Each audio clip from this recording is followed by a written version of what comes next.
Hey guys, welcome to the Touchdown Table. I'm Ryan, that's Tyler, that's Jordan. You're going to be watching a clip from our live stream, and it is here for you right now. Will the Lions be the division champs of the NFC North? I think the simple answer is no. No. We could dive into that real quick, I guess. And so let's just talk about who we think in the NFC North. discuss NFC North. This is going to be kind of harsh, but does anyone here think the Lions will not finish fourth in that division? The way I look at it right now, unless I don't know. the Aaron Rodgers drama holds true, which I don't think there's much chance of it. No. I think the Lions are, unless Jared Goff just goes completely off. He has no goes receivers. Super sane.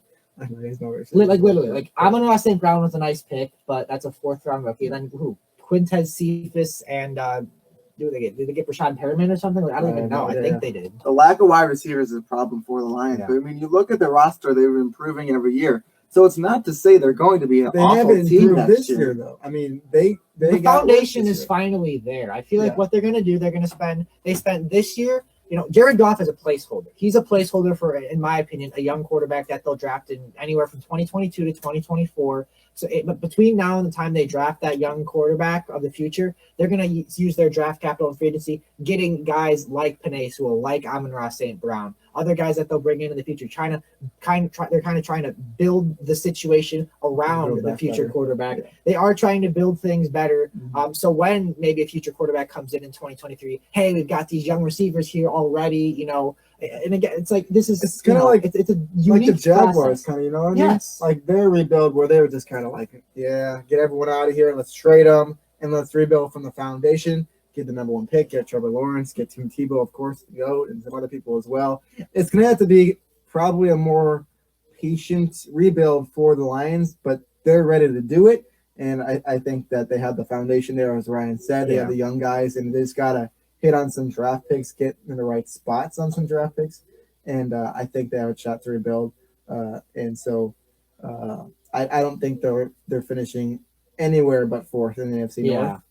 That's just my opinion on it. Let's go to the other three teams then. Let's just talk about while we're talking about the NFC North, right? Yeah.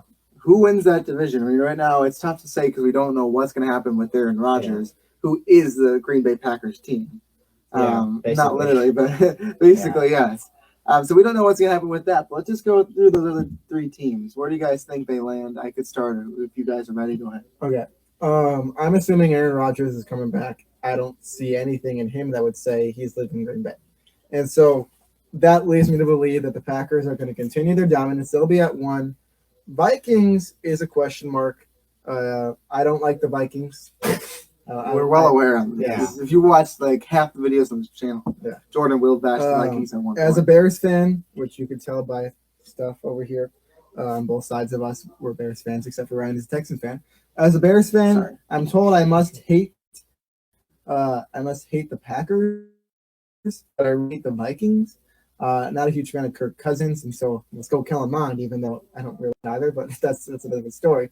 And so, anyways, with the Vikings, it's a big question mark. I think they can do some good things. That defense is not what it was before, and so it really just depends on Dalvin Cook and that running game.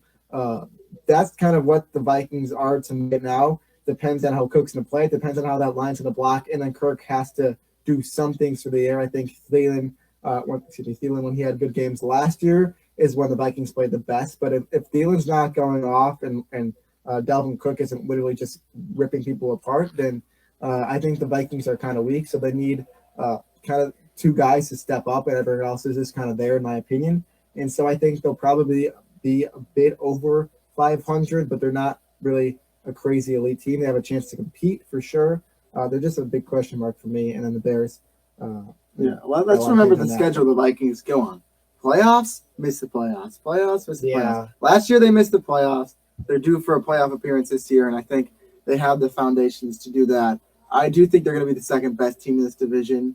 And I would say the Bears would be 3. We got a comment from No Patch Jim who was saying that they have Bears offense sucks, no running game. I don't think the no running game part is true. I mean, David Montgomery is there. He finished the year really good last year. Like the last 5 games, didn't he do pretty well? Yeah, but other than that, it was really bad though. Okay. So I the see the thing is, I see why you're saying that, and as a Bears fan, I might just be trying to back my team here. But kind of my opinion on it is our running game. You're absolutely correct. I mean, as a Bears fan who's listening to the Bears media, watching Bears games every single Sunday, Monday, Thursday, whenever they're playing, you can definitely tell, especially early on in the season, the running game was just not good. It was very inconsistent, and they were kind of forced to pass a lot. So it really was bad. And I mean, unless Montgomery was just kind of doing some really good things, which sometimes he did, then it was really rough patch. We couldn't find a balance between the run and the pass. And so I do agree that last year our run game was kind of iffy.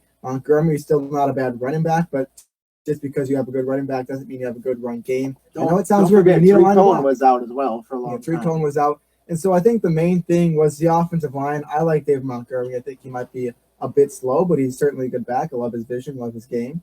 And okay, went down on my computer, but it looks like it's still rolling over there, so that's good.